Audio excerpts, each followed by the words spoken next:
Hi, this is Georgia, and this is my reaction to Shakespeare in the Bush by Laura Bohannan.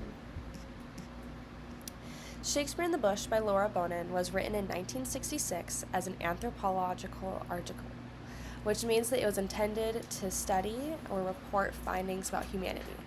This story began by introducing Laura as an anthropologist that is becoming accustomed to visiting the Tiv people of West Africa, but follows the tale of one specific night spent with the tribe.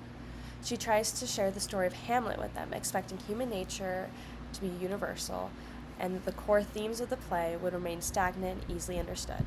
However, the Tiv interpret the story through their own cultural lens, leading to misunderstandings and different interpretations of the characters' motives and actions. Laura's motivation behind sharing this story was to prove her point that Hamlet's meaning was universal, but to her surprise, the Tiv people interrupted her throughout her telling the story to question the events such as ghosts or marriage because they present differently to their culture.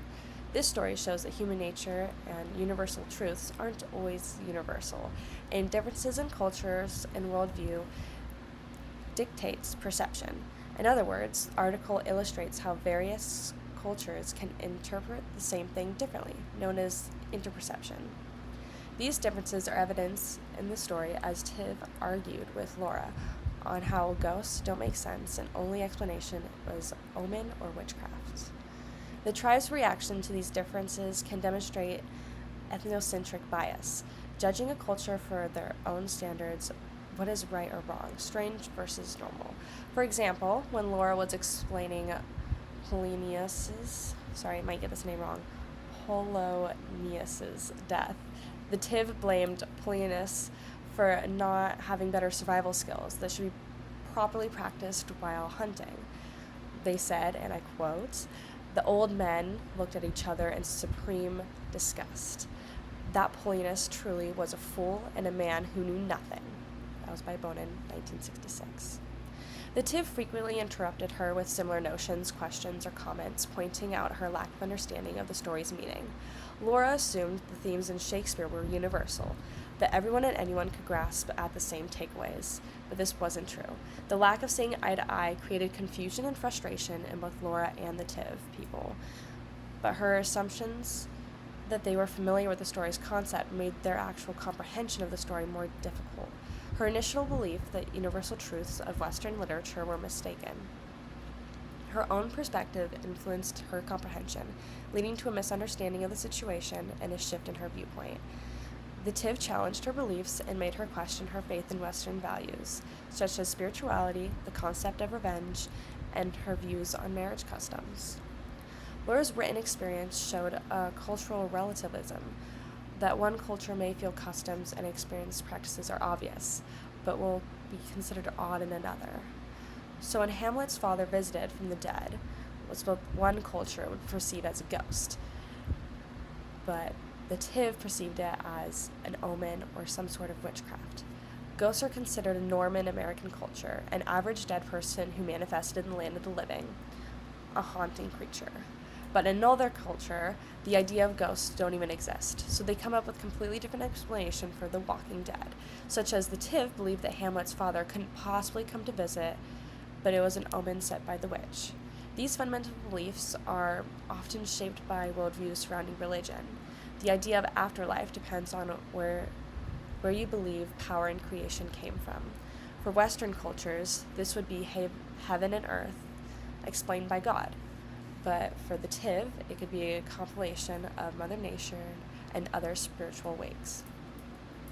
Misunderstandings like these are common, but one does not understand or know that their views are unique until confronted with another's contradicting beliefs.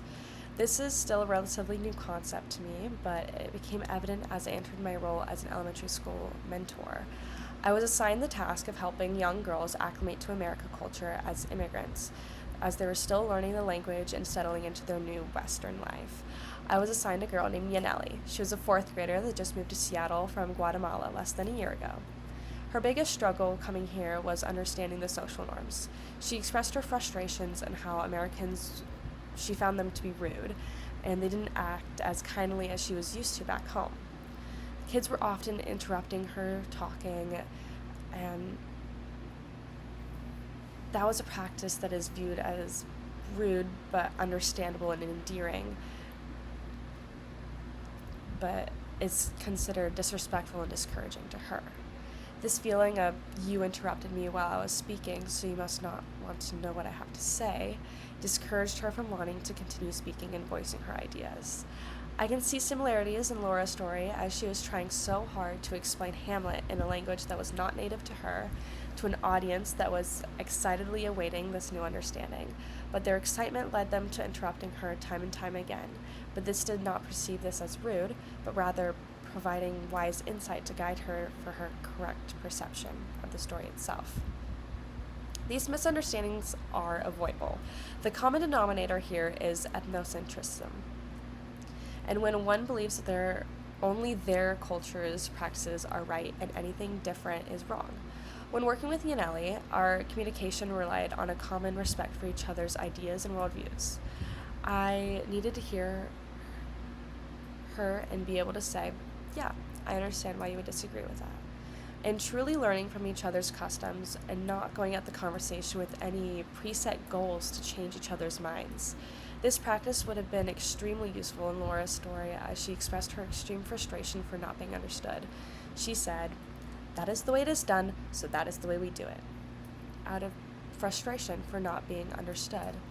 So my main takeaway for the article is that there's no purely objective way to understand the story, and in turn, the world. Our cultural background always plays a role in shaping our perceptions and interpretations, highlighting the importance of cultural context and communication.